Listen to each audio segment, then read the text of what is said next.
सभी को प्रणाम। जैसे अभी हम जो गुरुदेव की book my life it legacy and messages की बात कर रहे हैं, इसमें जैसे दादा गुरु ने गुरुदेव को दर्शन दिया और उनको बताया कि कैसे तुम्हें ये बसंत पंचमी के इस दिन पे हिमालय पे मुझसे मिलना है। उनके दर्शन पहली बार जो उनको दर्शन दिया था उसके करेक्ट 1 साल बाद उनको इस तरीके से बोला कि तुम्हें हिमालय पे, जो कि सबसे पहली बार बुलाया था, तब का गुरुदेव अब अपना एक्सपीरियंस आपको बताते हुए कि वो किस तरीके से निकले, कैसे उन्होंने अपने घर में बोला कि मुझे जाना है, तो घर वाले चुप हो गए। उन्होंने कभी भी उनको एक बार भी नहीं रोका क्योंकि उनको पता था कि वो नहीं रुकेंगे। और किस तरीके से उनके मन में बिल्कुल डाउट नहीं आया गुरुदेव के लिए कि वो क्यों बुला रहे हैं या कैसा होगा एनवायरनमेंट, किस तरीके का होगा। और जो भी डाउट आता था वो कुछ ना कुछ किस तरीके से उन्होंने उस डाउट्स को फाइट किया, वो हम अभी आगे बढ़ेंगे। और हमारे गुरुदेव देखिए इतनी उलझन में थे कि कैसे जाना है, कितने कपड़े लेने हैं, क्या-क्या लेना है, बट फिर भी उन्होंने अपना जो समाज के लिए जो काम करना होता है, वो उन्होंने नहीं रोका। वो अपने लिए जो उनके एसेंशियल सामान थे, वो तो लिए, बट उसके साथ उन्होंने कुछ सामान और भी लिए जो आस-पास के लोगों को जाते हुए वो देते हुए जाएँगे।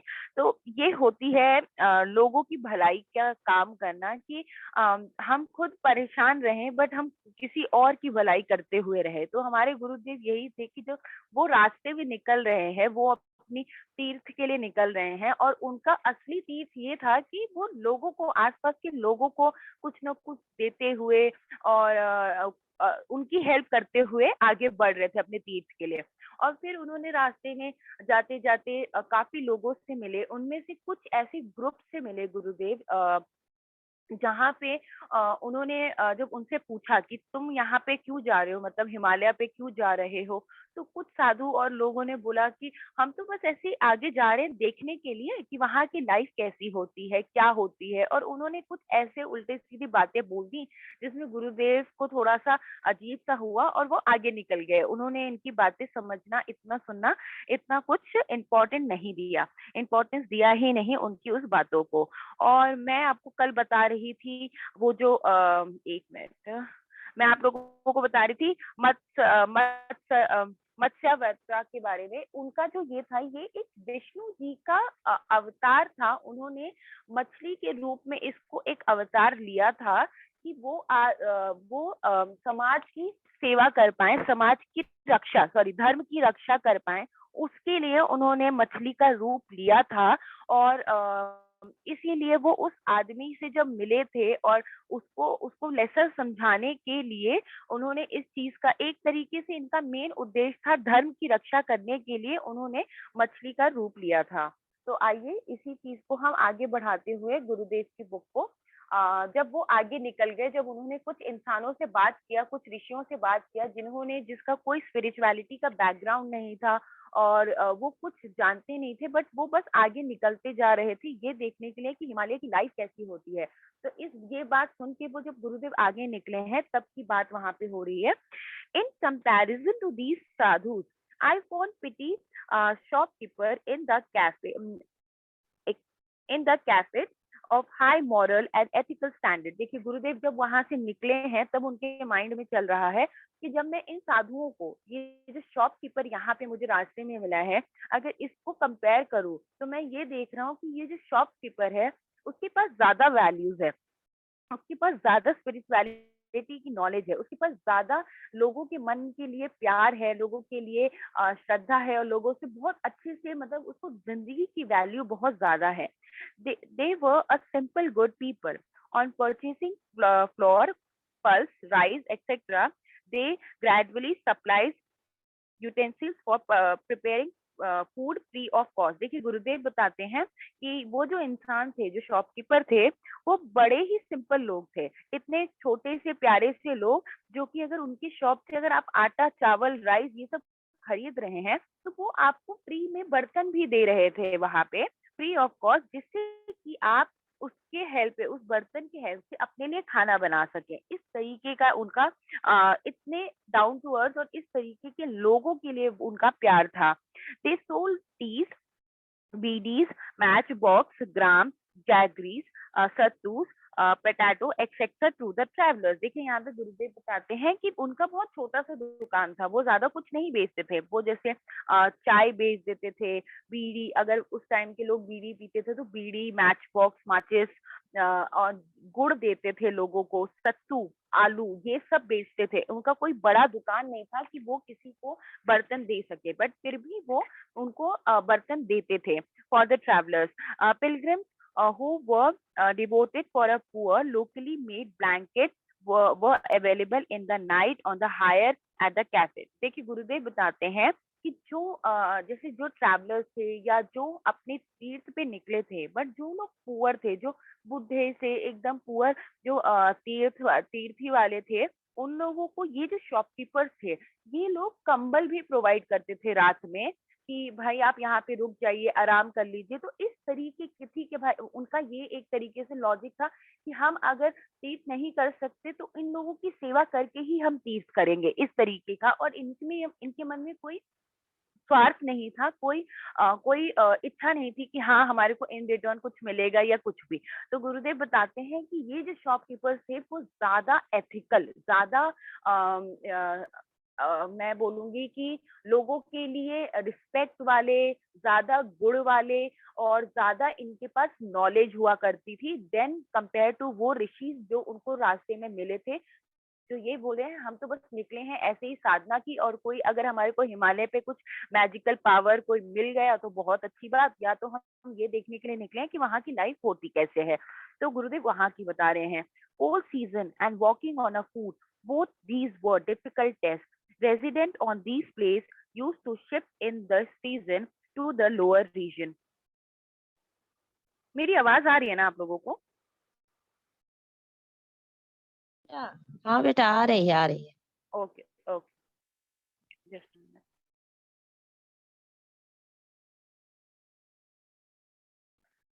हाँ, यहाँ पे वही गुरुदेव ने बताया कि ये जो ठंडा ठंडा का जो टाइम था, और अकेले पैरों से, अकेले मतलब पैरों से चलना, ये दोनों जो है ये एक तरीके से बहुत ज्यादा डिफिकल्ट टास्क था और बहुत बड़ा टेस्ट था। और ऐसे प्लेसेस में resident in these places used to shift in this region to the lower region for their livelihood and for grazing their cattle। यहाँ पे and similarly sadhus and the hermits also shift to the lower region to escape the unbeatable intensity of cold, icy and weather। गुरुदेव बताते हैं कि जिस area की वो बात कर रहे हैं, हिमालय के जो एक रीजन की बात कर रहे हैं, ऐसी ऐसी उस रीजन पे मतलब पैदल चलना, और वो भी बेयर फुट, नंगे पैर, और यहाँ का जो कोल्ड है, ये दोनों इतना एक्सट्रीम है कि उसको बियर करना बहुत मुश्किल है। और वहाँ के जो लोकल लोग होते थे वो टॉप रीजन से नीचे वाले एरिया में आ जाते थे रहने के लिए। और सिमिलरली वहाँ के जो लोग, उस एरिया में जो लोग साधना करते हुए साधु थे, वो भी नीचे आ जाते थे अपने लाइवली के लिए, क्योंकि उस ठंडी को बर्दाश्त करना पॉसिबल ही नहीं था। गुरुदेव ऐसा वहां पे बता रहे हैं। There used to be an utter silence in the cottage in the village. I had to undertake my pilgrimage under such difficult conditions from Uttarkashi to Nandanvan. देखिए यहाँ पे गुरुदेव बताते हैं कि ऐसे जो, क्योंकि जब लोग वहां से ऊपर वाले एरिया से नीचे शिफ्ट हो चुके हैं हाई एल्टीट्यूड एरिया से, क्योंकि वहां पे ठंड इतनी ज्यादा है, तो अब गुरुदेव को इस एरिया में, वहां पे कोई भी लोग नहीं रहते हैं, तो इस एरिया को गुरुदेव को अकेले ही क्रॉस करना पड़ा है। और बड़ा शांति वहां की एरिया में, पूरी ही शांति, क्योंकि जब वहां पे कुछ कुछ है ही नहीं, लोग है ही नहीं, तो शांति है। तो वही गुरुदेव बताते हैं कि मेरे को अपना ये जो तीर्थ था, इसको अकेला ही मेरे को निकालना पड़ा है। फ्रॉम कहाँ से? उत्तर काशी से नंदावन तक, क्योंकि वहां के लोगों ने नीचे शिफ्ट हो चुके हैं। तो वो पूरी शांति है और थोड़ा सा अजीब भी है वो area.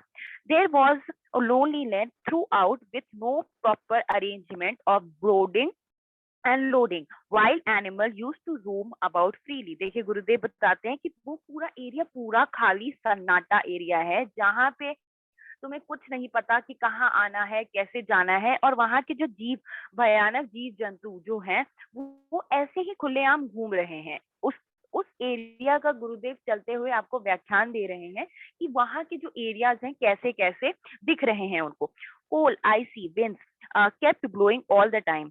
The sun used to remain hidden for a long hours behind the high hill top. देखिए गुरुदेव बताते हैं कि वहां पे क्योंकि ठंडी का टाइम है तो बहुत ठंडी हवा बह रही है, उस एरिया में बहुत ठंडी हवा बह रही है, और जो सूरज है वो उग चुके हैं, बट दोपहर के 2 बजे तक वो आसमान हिल्स जो है, बड़े बड़े जो माउंटेन्स है उसके पीछे ही छुपे हुए हैं, तो कोई रोशनी भी उनको नहीं आ रही है। तो हल्की फुल्की रोशनी आते हुए ठंडी हवा में वो वहां से चलते उस एरिया को क्रॉस करते हुए आगे निकल रहे हैं।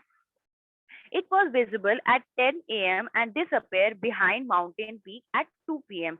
Even though there was a sunshine on the peak, there used to be a dim darkness at the foothill.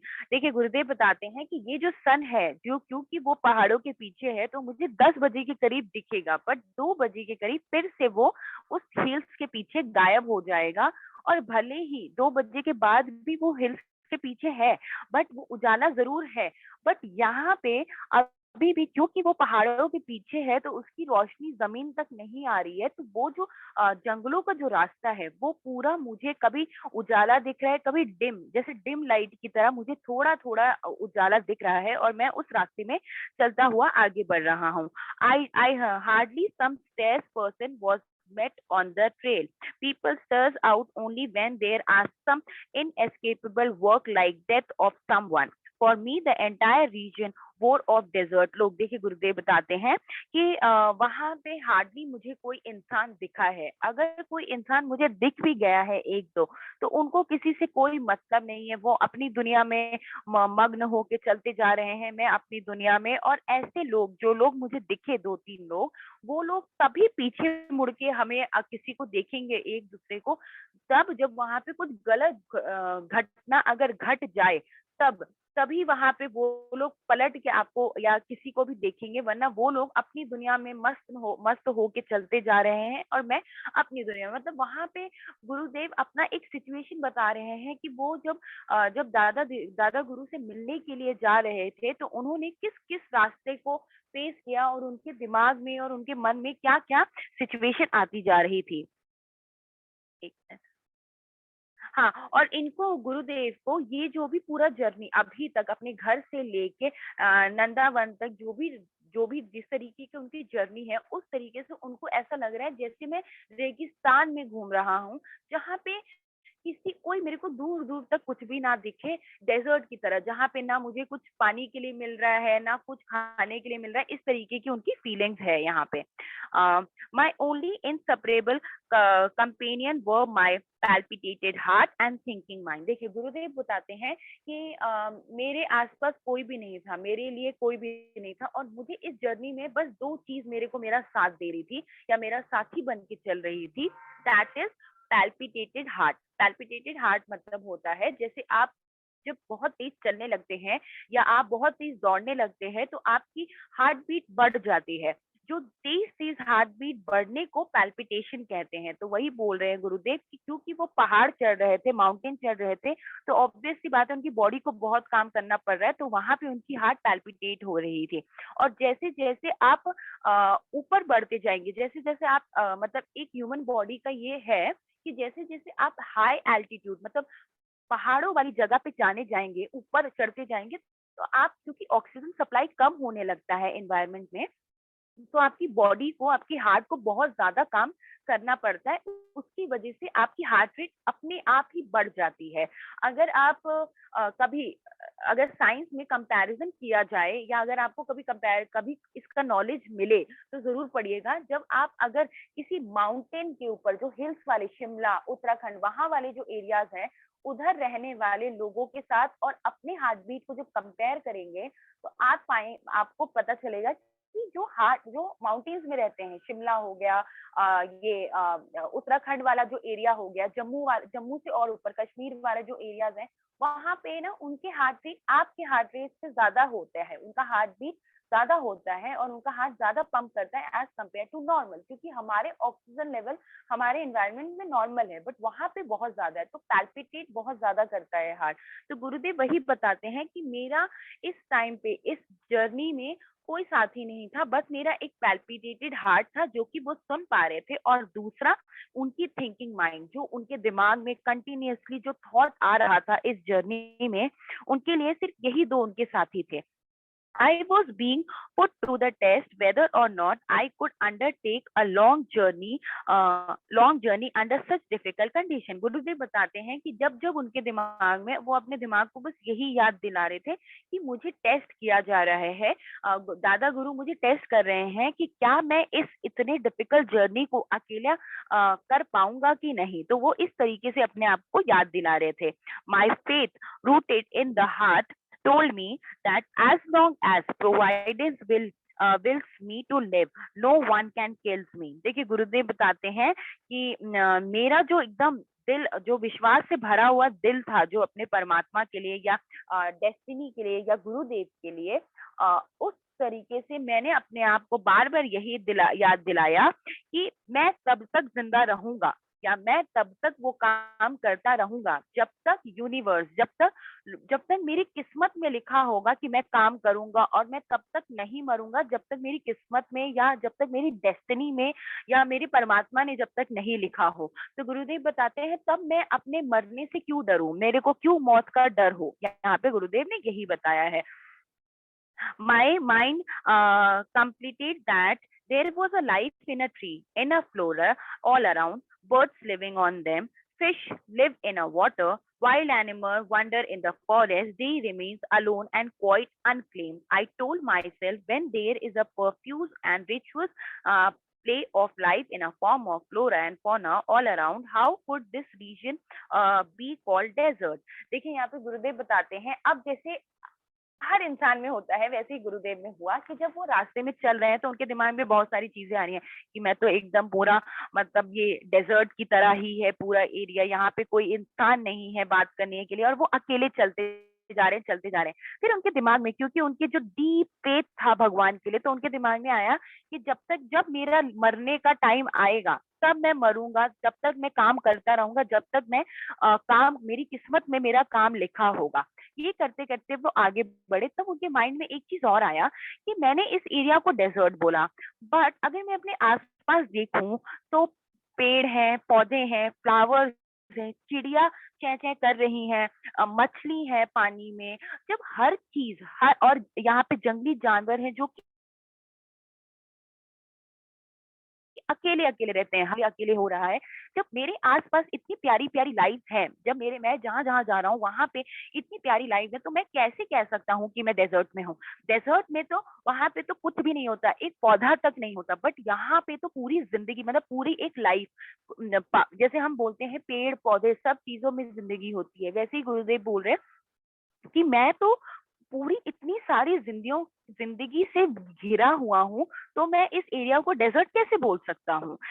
It is unbecoming of you while professing the maximum vasudhaiv kutumbakam to feel yourself cut off from the flow and manifest the of universe life in a married form of which you are an invisible portion। It is not a fancy to consider human being along as a living entity. देखिए गुरुदेव बताते हैं कि मैं ये सब सोचता जा रहा था, और मेरे को अपने इस थॉट को, जो मैं ये थॉट सोच रहा था कि मैं कहाँ आ गया हूँ और डेजर्ट और ये सब, तो गुरुदेव के मन में एक विचार आया कि वसुधैव कुटुंबकम, मतलब पूरा दुनिया मेरा घर, इस तरीके से बोला जाता है।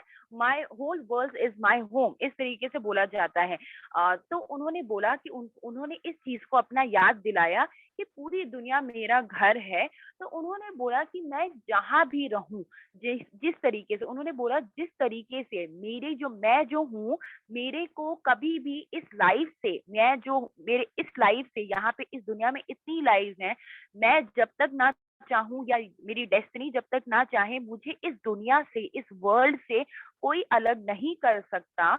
उसी तरीके से ये जो वर्ल्ड है ये मेरा घर है, और इस तरीके से उन्होंने अपने इस फ्लो को कट किया, और फिर वो जिंदगी में, मतलब उस एरिया में आगे बढ़ते गए। देखिए यहाँ पे लिखा हुआ है ना, एक minute, manifest the universe life of which you are invisible portion. It is not a fallacy to consider human being alone in the living entity. देखिए गुरुदेव यहाँ पे वही बता रहे हैं कि जिस तरीके से एक जो यूनिवर्सल, जो दुनिया में, देश में और पूरे वर्ल्ड में जो लाइफ चल रही है, जो हमारे आसपास जीव जंतु छोटे छोटे, उसका आप एक पार्ट है, ह्यूमन एक पार्ट है। और इसको इंसान खुद भी ना चाह के, मतलब बोलते हैं ना, खुद भी चाह के अपने आप को इस दुनिया से अलग नहीं कर सकता। तो हम क्यों ये सोचें कि हम इस दुनिया में अलग हैं, जब हमारे आसपास इतनी छोटी छोटी लाइफ जी रही है। तो यहाँ पे गुरुदेव ने इस तरीके से अपने आप को सपोर्ट किया, इस तरीके से अपने मॉरल को ऊपर किया। देखिए यहाँ पे गुरुदेव ने इस लाइंस में अपने इस एक्सपीरियंस से कितनी बड़ी बात हमें सिखाई है कि अगर हम भी चाहें तो हमें जब जब ये लगे कि हम इस दुनिया में अकेले हैं या कुछ भी, तो हमें इस चीज को गुरुदेव की हमेशा हमें याद रखनी चाहिए कि हमारे आसपास बहुत सारी लाइफ जिंदा हैं जो कि अकेले जिंदगी काटती हैं। तो क्यों हम अपने आप को इस दुनिया से अलग समझें, और क्यों हम अपने आप को कुछ गलत कदम उठाएं। तो देखिए यहाँ पे भी गुरुदेव से आप बहुत बड़ा एक लेसन लेके जा सकते हैं। माई pilgrimage went on and with it continue my thinking. As a man in this habit of living in the community, he appraised of loneliness. Darkness is another big cause of fear. देखिए गुरुदेव बताते हैं, मेरी पीठ, ये बात सोच के मैं अपनी पीठ को आगे बढ़ाता रहा और मैं आगे चलता रहा, और उसी के साथ मेरी जो सोच थी वो भी बढ़ती जा रही थी। और फिर इसमें गुरुदेव आते हैं कि क्योंकि इंसान ऐसे समाज में रहता है, ऐसी दुनिया में रहता है, ऐसे एरिया में रहते हैं जहाँ पे उसके आसपास कोई ना कोई इंसान रहता है बात करने के लिए या देखने के लिए। तो इंसान का दुनिया में सबसे बड़ा फियर जो बोला जाता है वो होता है उसका अकेलापन। वो इंसान कभी अकेला नहीं रहना चाहता। और दूसरा डार्कनेस, अंधेरे से इंसान को डर लगता है। ये दो एक डर है जो इंसान के मन में बहुत रहता है। तो उसी को गुरुदेव बढ़ाते हुए आगे, although throughout the day man lives in a light and in the night lamps the light to disperse the darkness, but darkness in the wildness is much more fragmentating. A yogi has to get frightening. A yogi has to get rid of this fear. Fearness has been regarded as an important quality of spirituality. In its absence mind remains unsteady. देखिए गुरुदेव बताते हैं कि जिस तरीके से एक तो उनको अकेलेपन का डर, और दूसरा उनको जो ये फील होता है कि अंधेरा, तो वो दिन भर ये उजाले में रहते हैं और रात में अपने आसपास दिया जला के या लैम्प जला के उजाला कर लेते हैं। बट यहाँ का जो जंगल का जो अंधेरापन है, क्योंकि मैं भी एक इंसान हूँ, तो वहां पे वो बता रहे हैं कि इनको इस चीज से, दो चीज से किस तरीके का एक मन में भय आया है, वो एक्सप्लेन कर रहे हैं कि यहाँ का जो इस जंगल का जो अंधेरा था वो बहुत डरावना था।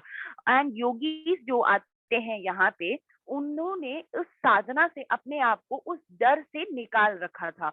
आपको अगर यहाँ पे लिखा है fearness is has been regarded as a important quality of spirituality. मतलब अगर आपको स्पिरिचुअलिटी में जाना है और अगर आप स्पिरिचुअलिटी में घुस चुके हैं, तो सबसे पहला जो इम्पोर्टेंट सिंबल है ये है कि आपको किसी चीज का डर ही नहीं रहेगा स्पिरिचुअलिटी में आके। तो वही गुरुदेव बताते हैं कि स्पिरिचुअलिटी जो है, सबसे पहला जो इसका सिम्टम्स है ये है कि आप अपने डर मुक्त हो जाते हैं, भय मुक्त हो जाते हैं, आपको किसी चीज का डर नहीं लगता है।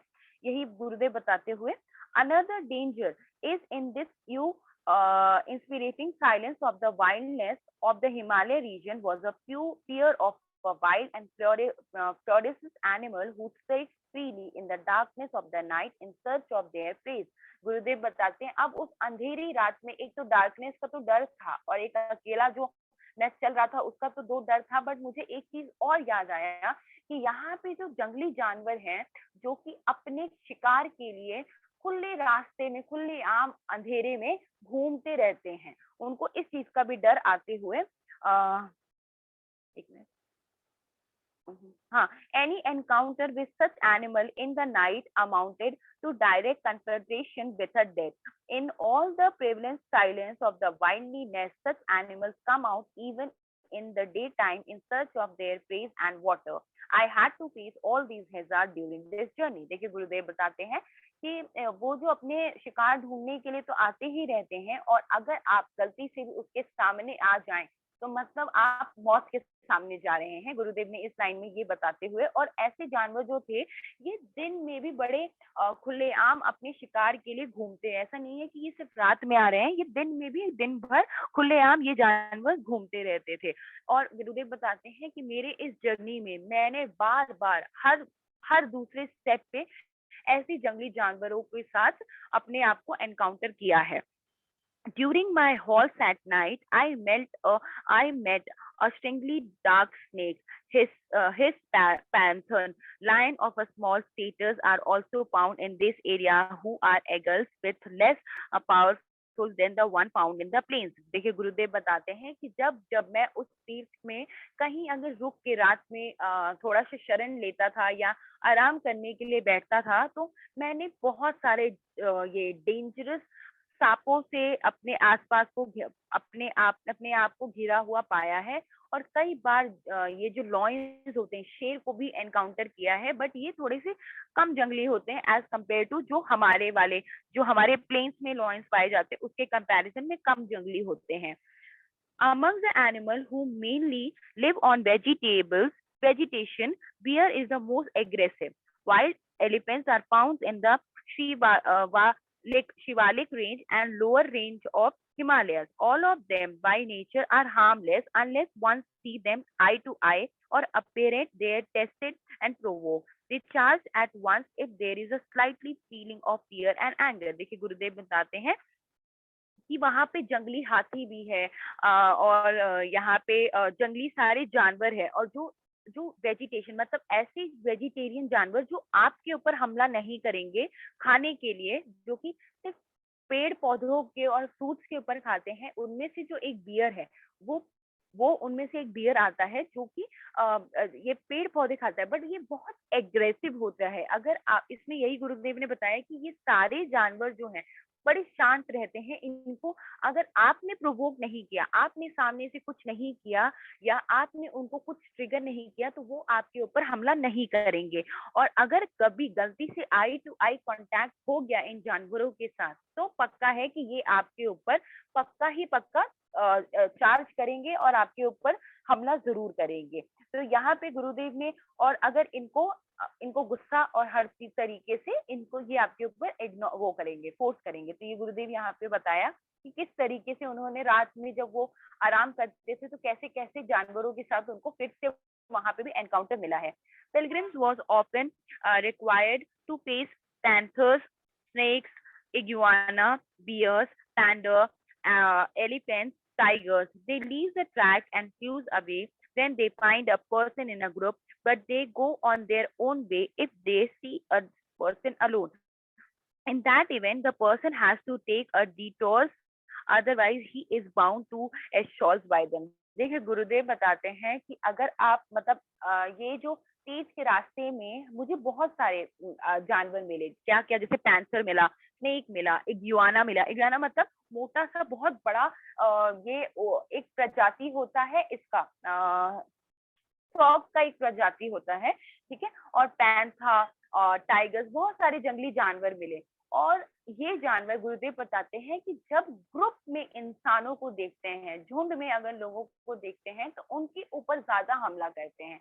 वहीं पे अगर कोई इंसान अकेला चल रहा है तो उसके ऊपर वो इतना हमला नहीं करते हैं, और वो अपना चुपचाप वो अपने रास्ते में चलेंगे और वो अकेला पर्सन अपने रास्ते में चलेगा। बट उस अकेले पर्सन को इतना करेज लेना पड़ेगा कि वो जर्नी अकेले चल सके, तब जाके वो बच पाएगा। तो यहाँ पे गुरुदेव बताते हुए आगे एक minute, such a concentration come my way 10 to 20 times in a day. ऐसे जो आमना सामनी होना था जंगली जानवर से मेरे जर्नी में कम से कम एक दिन में 10 से 20 बार आता ही आता था। Seeing me alone, they used to move fearlessly and did not leave the track. They had to do so to save myself. यहाँ पे गुरुदेव बताते हैं, मुझे अकेला देख के वो जंगली जानवर अपना रास्ता नहीं भूलते थे। वो जिस रास्ते में जा रहे हैं वो भी बड़े चिल होके उस रास्ते में चले जाते थे, क्योंकि उनको पता था कि ये इंसान, मतलब क्योंकि वो अकेला है तो उनकी टेंडेंसी होती है कि उनको लगता है अकेला इंसान कुछ नहीं कर सकता, तो वो अपने रास्ते में आराम से चल रहे हैं और गुरुदेव अपने रास्ते में आराम से कर रहे हैं। This description appeared to be very simple in print, but it was very extremely dangerous in reality, since it was a great confrontation of our dead. देखिए गुरुदेव बताते हैं कि जो मैं अभी आप लोगों को बता रहा हूँ, ये लिखने में और पढ़ने में बड़ा आसान है ये सिचुएशन, बट ये जब खुद से पर्सनल एक्सपीरियंस करता है इंसान, तब उसको पता चलता है कि एक तरीके से वो अपने मौत को, मतलब अपनी जान को मौत के रास्ते में लेके हर दूसरी बार आ रहा है, और ये बहुत डेंजरस है, ये बिल्कुल इजी नहीं है। Sometimes these animals steadily walk by my side, sometimes they follow me. Fear of death is always benumbing. देखिए गुरुदेव बताते, कभी कभी ये जो जंगली जानवर थे, कभी कभी मेरे साथ चलेंगे, कभी कभी मेरे पीछे चलेंगे। ये इस तरीके के जो सिचुएशन थे, गुरुदेव बताते हैं कि जो आपको मरने का जो डर होता है ना, वो दिन भर आपके दिमाग में घूमता रहता है ऐसे सिचुएशन में। Although they might not charge, but their very sight appeared to be a dreadful like a actual death. When one had to face such encounter almost every hour a day, palpitation of heart has was bound to increase. देखिए गुरुदेव बताते हैं यहाँ पे कि क्योंकि ठीक है, भले ही वो मुझ पे हमला ना करे, बट उनका जो एक तरीके का जो देखना, एक तरीके से स्टेयर जो मेरे को कर रहे हैं ना, वही मेरे लिए बहुत बड़ी बात थी, और किसी भी इंसान के लिए बहुत बड़ी बात है कि उन्होंने अपनी जान को हाथ में रखा है, क्योंकि वो आपको देख रहे हैं। और यही यही सब रीजन है कि वो कभी मेरे बगल में चल रहे हैं, कभी मेरे पीछे चल रहे हैं, कभी कुछ। तो ऐसी सिचुएशन में पक्का ही पक्का ऐसा जरूरी है कि हमारा हार्ट बीट बढ़ेगा, और मेरा जो हार्ट बीट बढ़ रहा है, इसका एक रीजन ये भी है कि ये जो जंगली जानवर मेरे आसपास घूम रहे हैं, और जो मेरा, मैं अपनी मौत को अपनी जान को और मौत को अपने हाथ में लेके घूम रहा हूँ, ये रीजन है मेरे हार्ट बीट बढ़ने का। These curious animals often used to be in a herd and pack.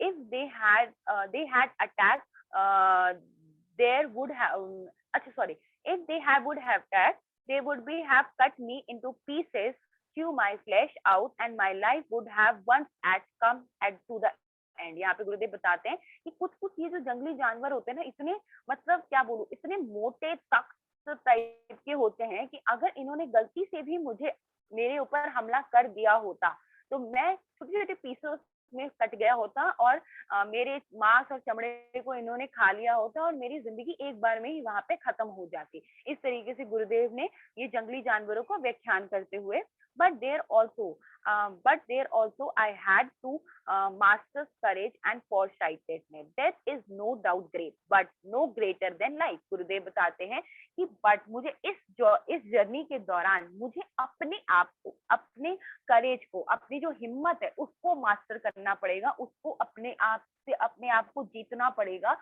और ये जो फोर साइटेडनेस, ये जो दूर की ओवर थिंकिंग, एक तरीके से आप बोल लीजिए कि हम जो दूर की सोचते रहते हैं कि हाँ ये होगा तो क्या होगा, ऐसा होगा तो वैसे होगा, जो एक, तो यहाँ पे गुरुदेव बताते हैं कि नो डाउट जो डेथ होता है वो बहुत बड़ी बात होती है, बट मरने से पहली जो जिंदगी होती है ये भी बहुत बड़ी बात होती है। तो क्यों ना मैं उस जिंदगी को जीऊं, उस मोमेंट को जीऊं, रादर देन मैं ये सोचना कि डर डर के उस रास्ते को काटना। तो देखिए गुरुदेव ने, मतलब वो भी यहाँ पे अगर आप देखें तो वो भी एक इंसान थे उस टाइम पे, उन्होंने भी बहुत सारे डर के, बहुत सारे मन में डाउट, उन्होंने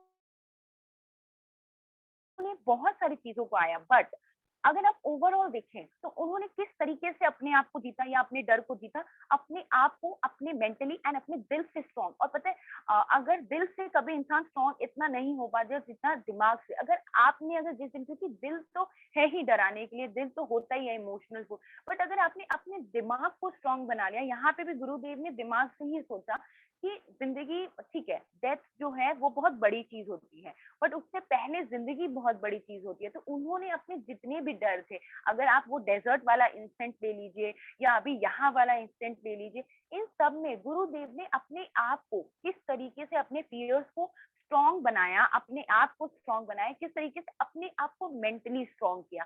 तो यहाँ पे अगर आप देखें तो किसी भी सिचुएशन को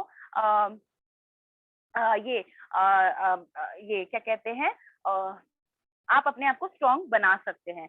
but there also I had to, okay, if there is a feeling of fearlessness and guru and love within, even these ferocious animals cool down and their nature is changed। यहाँ पे गुरुदेव बताते हैं कि अगर हमारे मन में डर ना हो और हमारे मन में प्यार हो, तो इवन ये जो बहुत सारे जंगली जानवर है ना, वो भी अपने आप को शांत कर सकते हैं और वो अपने नेचर को चेंज कर सकते हैं। During this journey there were about 300 to 400 such confrontation, but I summed up courage every time and maintained perfect inner equality and attitude of friendship and fearlessness। देखिए गुरुदेव बताते हैं, जिस दिन मैंने उस सिचुएशन को समझ लिया, उस बात को समझ लिया कि मुझे अपने आप को स्ट्रांग बनाना पड़ेगा, तो ऐसे दिन में और इस जर्नी में बहुत बार मेरे कन्फ्रंटेशन हुआ इस जंगली जानवर से, बट मैंने अपने आप को, अपनी हिम्मत को बढ़ाए रखा, अपनी हिम्मत को जुटाया और धीरे धीरे उस एरिया और अपने अंदर वो फ्रेंडशिप और प्यार का एटीट्यूड लाया और उस एरिया को क्रॉस करता चला गया। I had a firm faith that death has a fixed time. So why should I not face death happily? If I have to die here in such circumstances, why should I be afraid of it? This attitude has to evoke and maintain resolutely। देखिए गुरुदेव बताते हैं कि इस तरीके से मैं अपना करेज के साथ आगे बढ़ूंगा। मेरे मन में जो विश्वास था बहुत अटूट था, बहुत ज्यादा फिक्स था। तो मेरे मन में ये था कि अगर मुझे मरना ही है इस सिचुएशन में, अगर मेरी लिखा हुआ होगा इस सिचुएशन में मरना, तो मैं क्यों ना क्यों ना खुशी खुशी और हैप्पीली मरूं और इस सिचुएशन से फाइट करते हुए मरूं और खुश होके और इस सिचुएशन से अपने आप को कुछ सीख के उसके बाद भी मरूं, और मैं क्यों डरूं, क्यों इस तरीके से मैं सिचुएशन से डरूं। This attitude has to be evoke and maintain. यहाँ पे गुरुदेव बताते हैं कि इस एटीट्यूड को मुझे जगाना पड़ा और मेंटेन करके रखना पड़ा। Loneliness, darkness and